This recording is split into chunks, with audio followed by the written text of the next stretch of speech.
रूस ने यूक्रेन सीमा पर उठाया बड़ा कदम, दुनिया हैरान। रूस के उठाए कदम को अमेरिका ने झुठलाया, पाकिस्तान को पड़ा कर्ज का एक और फटका। दोस्तों, रूस और यूक्रेन का मामला पूरी दुनिया के सामने साफ साफ था और पूरी दुनिया यही अंदाजा लगा रही थी कि कभी भी रूस यूक्रेन के ऊपर हमला कर सकता है। लेकिन हम आपको बता दें, पुतिन के दिमाग में कुछ और ही चल रहा था। यहाँ पर पुतिन एक सोची समझी साजिश कर रहे थे।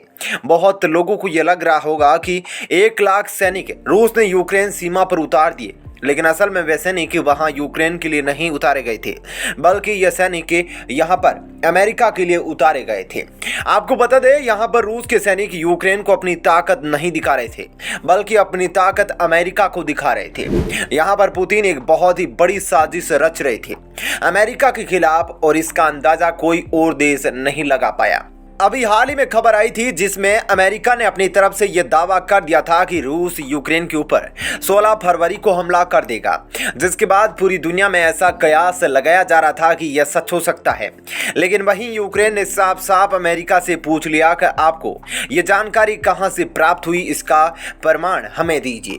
आपको हम बता दें, अभी हाल ही में रूस के रक्षा मंत्रालय की तरफ से बहुत ही बड़ा बयान सामने आया है, जिसमें पता चलता है कि जो यूक्रेन की सीमा पर पहले जो सैनिक थे उनको वापस बुला लिया गया है।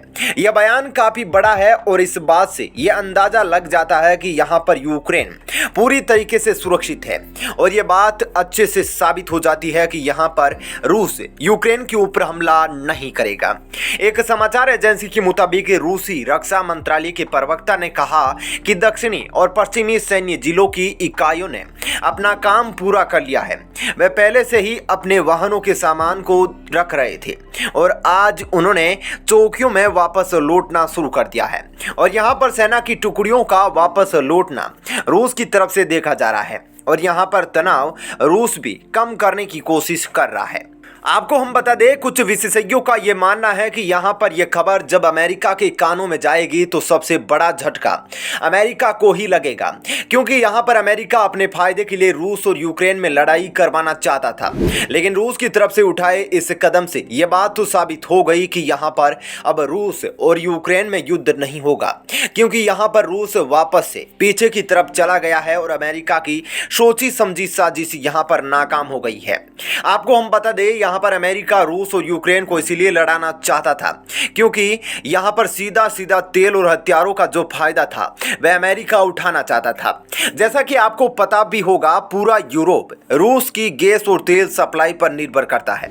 अमेरिका तनाव का फायदा उठाकर चाहता था कि रूस की गैस और तेल की सप्लाई यूरोपियन देशों में कम की जाए। यहां पर सभी यूरोपियन देश अमेरिका से तेल और गैस खरीदे, और अगर रूस यूक्रेन पर हमला कर देता तो इसका सबसे ज्यादा फायदा अमेरिका को ही मिलने वाला था, क्योंकि अमेरिका यूरोपीय देशों से मांग उठाता रूस के ऊपर कई कठोर प्रतिबंध लगाने के लिए, और उसका असर सीधा सीधा पूरी दुनिया पर पड़ता।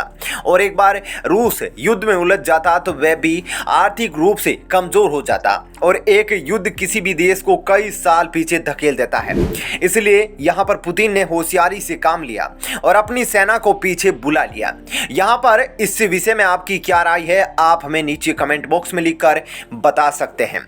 वहीं दूसरी तरफ अमेरिका ये बात मानने को तैयार नहीं है कि यहां पर रूस ने अपने सैनिकों को पीछे बुला लिया है। एक तरफ पूर्वी यूरोप में लगातार बढ़ते तनाव के बीच तब राहत भरी खबर सामने आई जब कहा गया कि यूक्रेन के पास तैनात रूसी सैनिक अपने ठिकानों पर लौट रहे हैं। हालांकि अमेरिका को भी अभी भी रूस के इस वादे पर भरोसा नहीं है। अमेरिकी राष्ट्रपति जो बाइडेन ने मंगलवार को बताया कि अमेरिकी अधिकारियों ने अभी तक रूस के उस दावे को कंफर्म नहीं किया है जिसमें रूसी सैनिकों के पीछे हटने की बात कही गई है। व्हाइट हाउस के संबोधन में बाइडेन ने कहा, रूसी सेना अब भी आक्रमण की स्थिति में बनी हुई है। रूस की तरफ से अभी भी हमले की आशंका है, लेकिन हम डिप्लोमेटिक तरीके से रूसी हमले को रोकने के लिए पूरी तरह से प्रतिबद्ध है। हमारा यूक्रेन में अमेरिकी सैनिकों को भेजने का कोई इरादा नहीं है। हालांकि हमने संभावित हमले से निपटने के लिए यूक्रेन को सैन्य उपकरण और ट्रेनिंग दी है। अमेरिकी राष्ट्रपति ने एक बार फिर नाटो देशों के साथ मजबूती से खड़े होने की अपनी प्रतिबद्धता दोहराई है।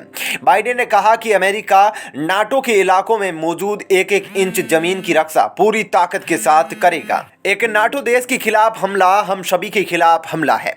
बाइडेन ने कहा, राष्ट्रों को संप्रभुता और क्षेत्रीय अखंडता का अधिकार है, हालांकि हम बुनियादी सिद्धांतों से समझौता नहीं करेंगे।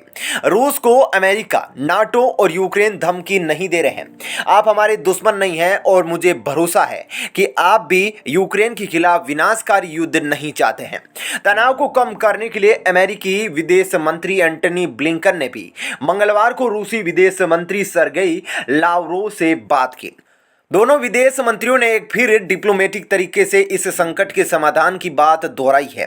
अमेरिकी विदेश विभाग के प्रवक्ता नेड प्राइस ने कहा कि सेक्रेटरी ब्लिंकन ने अपने रूसी समकक्ष के साथ हमारी चिंताओं को जाहिर किया है। हमने बॉर्डर पर डी एस्केलेशन की बात कही है। CNN की एक रिपोर्ट के अनुसार यूक्रेन के विदेश मंत्री दिमित्री कुलेबा ने रूस की सैनिकों को वापस बुलाने वाली घोषणा पर संदेह जताया। उन्होंने कहा, रूस की ओर से लगातार तरह तरह के बयान दिए जा रहे हैं, इसलिए हमारा नियम है, देखें और फिर विश्वास करें। जब तक हम सैनिकों को वापस जाते नहीं देख लेते, तब तक डी एस्केलेशन पर विश्वास नहीं करेंगे। वहीं दूसरी तरफ पाकिस्तान की इमरान खान सरकार की वित्तीय चुनौतियां नकदी की तंगी के साथ बढ़ती जा रही है। पाकिस्तान ने 1 साल पहले सऊदी अरब से करीब 300 अमेरिकी डॉलर करोड़ का ऋण लिया था, जिसे अब पाक को वापस करना होगा। यह ऋण प्रत्येक तिमाही में 4% ब्याज की दर पर लिया गया था। सऊदी अरब ने अक्टूबर 2021 में पाकिस्तान के लिए अपनी वित्तीय सहायता को फिर से चालू करने पर सहमति जताई थी, जिसमें सुरक्षित जमा राशि के तौर पर करीब 300 करोड़ अमेरिकी डॉलर और स्थगित भुगतान के तौर पर 120 से 150 करोड़ अमेरिकी डॉलर मूल्य की तेल आपूर्ति शामिल थी। इससे पाकिस्तान को अपनी वित्तीय योजना के बारे में अंतर्राष्ट्रीय मुद्रा कोष को समझाने में मदद मिलने की उम्मीद थी। द टाइम्स ऑफ इजराइल की रिपोर्ट के अनुसार इसके प्रतिनिधियों ने पिछले हफ्ते इस्लामाबाद से आर्थिक सुधारों पर और अधिक जोर देने के लिए कहा। उन्होंने सिर्फ टैक्स में बढ़ोतरी से और अधिक ऊपर जाने के लिए कहा है। पाकिस्तान के वित्त मंत्री शौकत तारी ने सऊदी के ऋण पर ब्याज दरों को लेकर कहा कि दुनिया भर में ब्याज दरें बढ़ रही है। 4% की ब्याज दर कोई बुरा सौदा नहीं है। उन्होंने कहा कि किसी भी मामले में स्थगित भुगतान की कोई गुंजाइश नहीं थी। मंत्री ने कहा कि अगर कोई होता भी है तो वास्तविक ऋण समझौते में इसका उल्लेख जरूर किया गया होता। गौरतलब है कि सऊदी अरब द्वारा ऋण की रकम की मांग साफ दर्शाती है कि 2 साल पहले पाक सऊदी के द्विपक्षीय संबंधों में गिरावट लगातार जारी है। सऊदी के गृह मंत्री 3 दिन पहले इस्लामाबाद के दौरे पर थे। उस दौरान उनके स्वागत में स्वयं देश के प्रधानमंत्री और राष्ट्रपति अलवी ने किया।